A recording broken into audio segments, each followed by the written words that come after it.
উপস্থিত কেন্দ্ৰীয় কৃষি আৰু গ্ৰামোন্নয়ন বিভাগৰ মন্ত্ৰী শিৱৰাজ সিং চৌহান ডাঙৰীয়া, মোৰ সতীৰ্থ মন্ত্ৰী ৰঞ্জিত কুমাৰ দাস ডাঙৰীয়া, অতুল বৰা ডাঙৰীয়া, গুৱাহাটী লোকসভা সমষ্টিৰ সাংসদ বিজুলী কলিতা মেধি ডাঙৰীয়ানী, মুখ্য সচিব ৰবি কোটা ডাঙৰীয়া, জেবি একা ডাঙৰীয়া, অৰুণা ৰাজৰীয়া ডাঙৰীয়ানী, আজিৰ সভাত উপস্থিত আমাৰ সুধীবৃন্দ, আই মাতৃসকল, যুৱক যুৱতী, বন্ধু বান্ধৱীসকল, আমাৰ সকলোৰে মনত আছে যে যোৱা বছৰ মাৰ্চ মাহত ভাৰতবৰ্ষৰ প্ৰধানমন্ত্ৰী নৰেন্দ্ৰ মোদী ডাঙৰীয়াই যোৰহাটৰ পৰা 5,55,550টা গৃহহীন পৰিয়ালৰ হাতত নিজৰ আবাস তুলি দিছিলে। সেই ঐতিহাসিক দিনৰ পিছত আমি আৰু কেইবাটাও ঘৰ নিৰ্মাণ কৰি উলিয়াইছিলোঁ আৰু আজি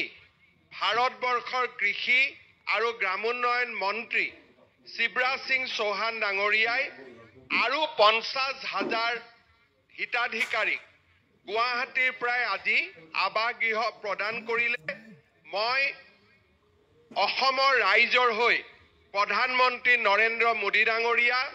আৰু শিৱৰাজ সিং চৌহান ডাঙৰীয়াক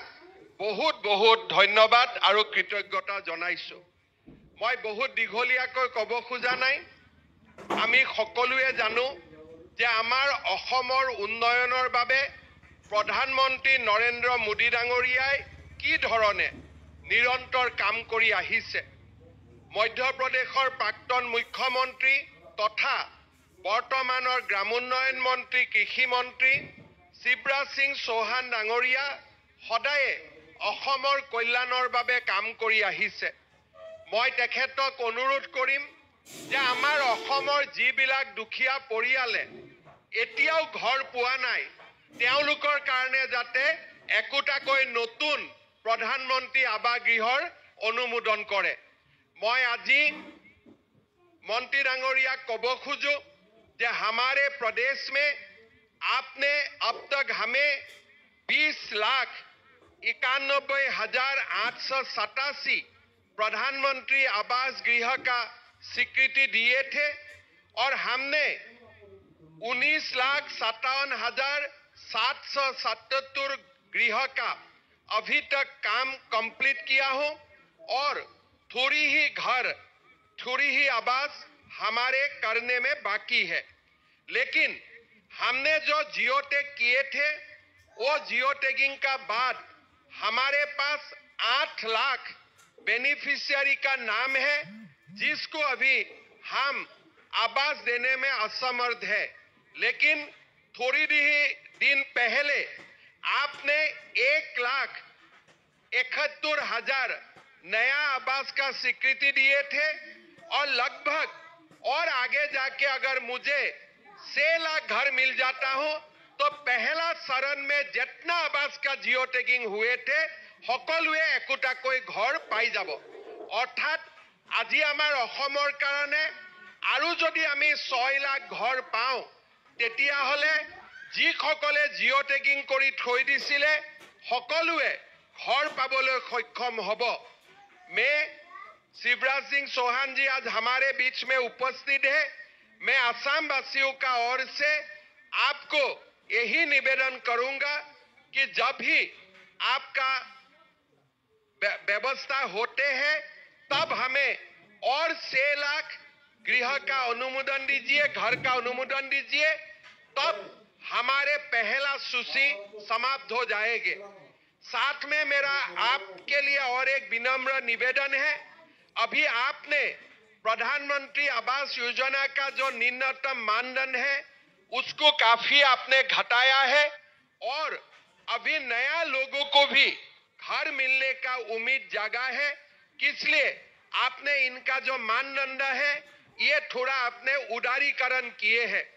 मेरा आपसे एक निवेदन है, हमेशा ये एक कंप्लेन होते हैं कि जो हम जियो टैगिंग करता हूं वो समय हमारे अधिकारी का ऊपर लोगों का कंप्लेन होते हैं कि जब भी हम लोग जाते हैं कुछ ना कुछ हिताधिकारी से, बेनिफिशियरी से हम लोग रिश्वत भी लेता हूं, सच है झूठ है अलग बात है, ऐसा भी कंप्लेन रहते हैं। इसीलिए मैं आपको निवेदन करता हूं, इस बार असम को एक इजाजत दीजिए। हमारा महिला सेल्फ हेल्प ग्रुप से ही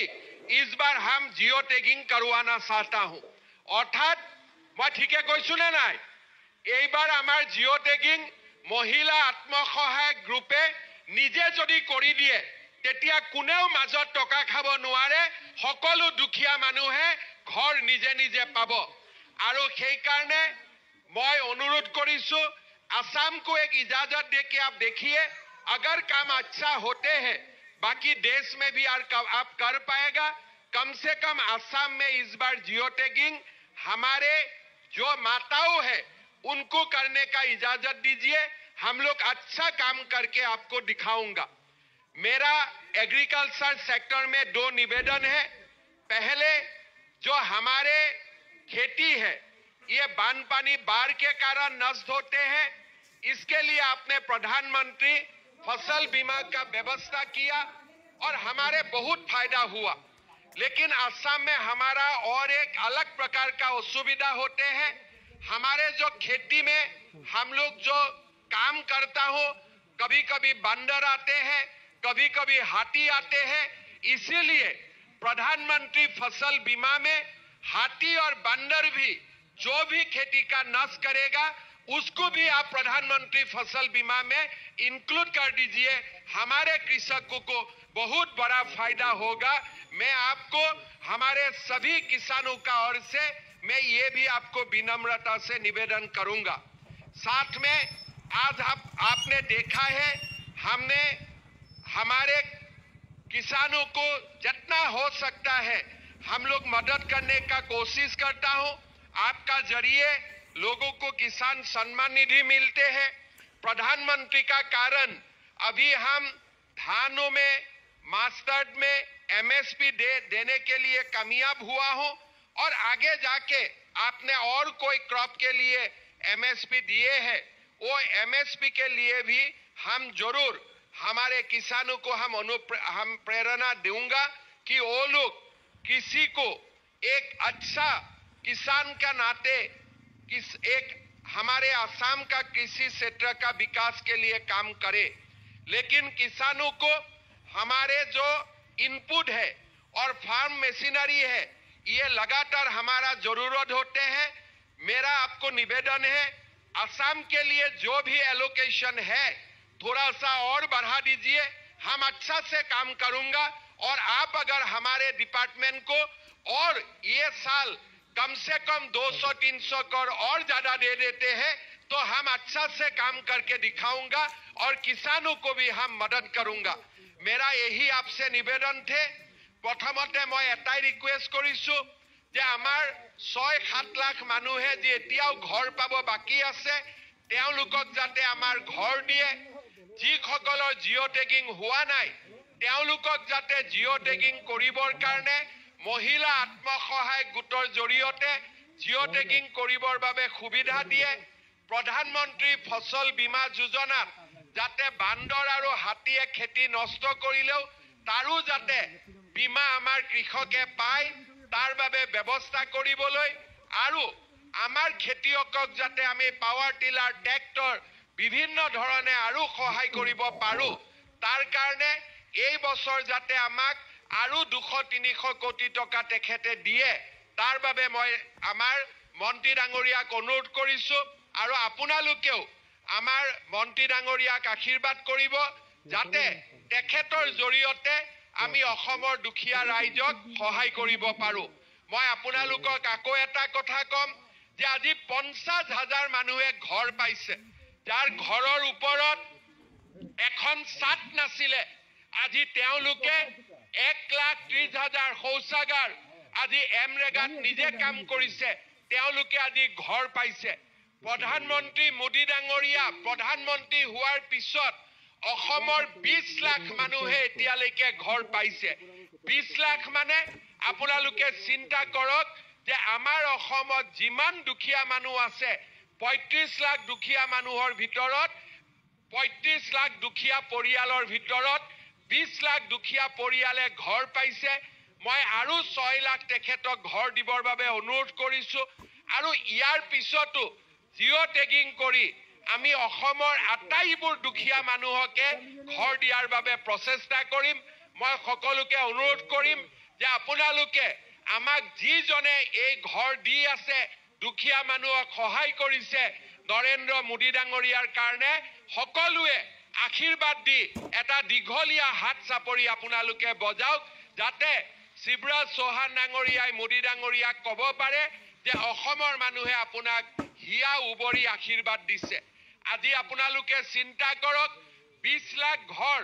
1,30,000 টকা কৰি যদি আপোনালোকে হিচাপ কৰে এতিয়ালৈকে অসমত খালি ঘৰ বনাবৰ কাৰণে মোদী ডাঙৰীয়াই আমাক 28,000 কোটি টকাতকৈ বেছি টকা দিব পাৰিছে ইমান ডাঙৰ সহায় প্ৰধানমন্ত্ৰী ডাঙৰীয়াই কৰিছে আৰু আজি নতুনকৈ 50,000 মানুহে নিজৰ ঘৰত থকাৰ সুবিধা পাব আজি আপোনালোকক মই আৰু এটা কথা ক'ব খুজিছো অলপ আগতে আপোনালোকে দেখিছে 21 গৰাকী আই মাতৃক আমি ইয়াত মাতি আনি সম্বৰ্ধনা জনাইছো কিয় সম্বৰ্ধনা জনাইছো এখেতসকলক আত্মসহায়ক গোটৰ পৰা আগবাঢ়ি গৈ তেওঁলোক আজি লাখপতি বাইদেউ নহয় মহা লাখপতি বাইদেউ হৈছে এজনী বাইদেউৰ উপাৰ্জন 10 লাখ টকাতকৈ বেছি হৈছে অহা কিছুদিনৰ ভিতৰতে আমি আমাৰ অসমৰ মহিলা আত্মসহায়ক গোটক প্ৰথমতে 10,000 পিছত 25,000 তাৰ পিছত 50,000 টকা দিয়াৰ বহুত ডাঙৰ আঁচনি আমি কেইদিনমানৰ ভিতৰতে দুমাহ এমাহৰ ভিতৰতে আৰম্ভ কৰিম ইনকুৱাৰী চলি আছে সাৰ্ভে কমপ্লিট হ'ব সকলো মহিলাই 10,000 কৈ টকা যিসকলে সাৰ্ভেত নিৰ্বাচিত হ'ব 10,000 কৈ টকা পাব ভাল কাম কৰিলে চৰকাৰে আকৌ 25,000 টকালৈকে দিব মই আশা কৰো যে আজি ইয়াত আমাৰ যিমান বাইদেউসকল উপস্থিত আছে তেওঁলোকেও যাতে নিজৰ পৰিশ্ৰমেৰে প্ৰথমতে লাখপতি হয় তাৰ পিছত মহা লাখপতি হয় তাৰ বাবে মই আজি ইয়াত উপস্থিত থকা বাইদেউসকলকো অনুৰোধ কৰিম হ'ব পাৰিবনে নাই লাখপতি পাৰিবনে নাই ইমান লাহেকৈ কৈছে নোৱাৰিব নেকি পাৰিবনে নাই জোৰ কৰি কওক পাৰিবতো ঠিক আছে আপোনালোকক মই নতুন বছৰৰ শুভেচ্ছা জনালো মাঘ বিহু আহি আছে বিহুৰ শুভেচ্ছা জনালো মই বহুত অনুৰোধ কৰিলো এতিয়া আমাৰ মন্ত্ৰী ডাঙৰীয়াই কি কয় আপোনালোকে সুন্দৰ কৰি তেখেতৰ কথা শুনক এইখিনিকে মোৰ বক্তব্য ৰাখি মই মোৰ বক্তব্যৰ সামৰণি মাৰিছো মোৰ লগত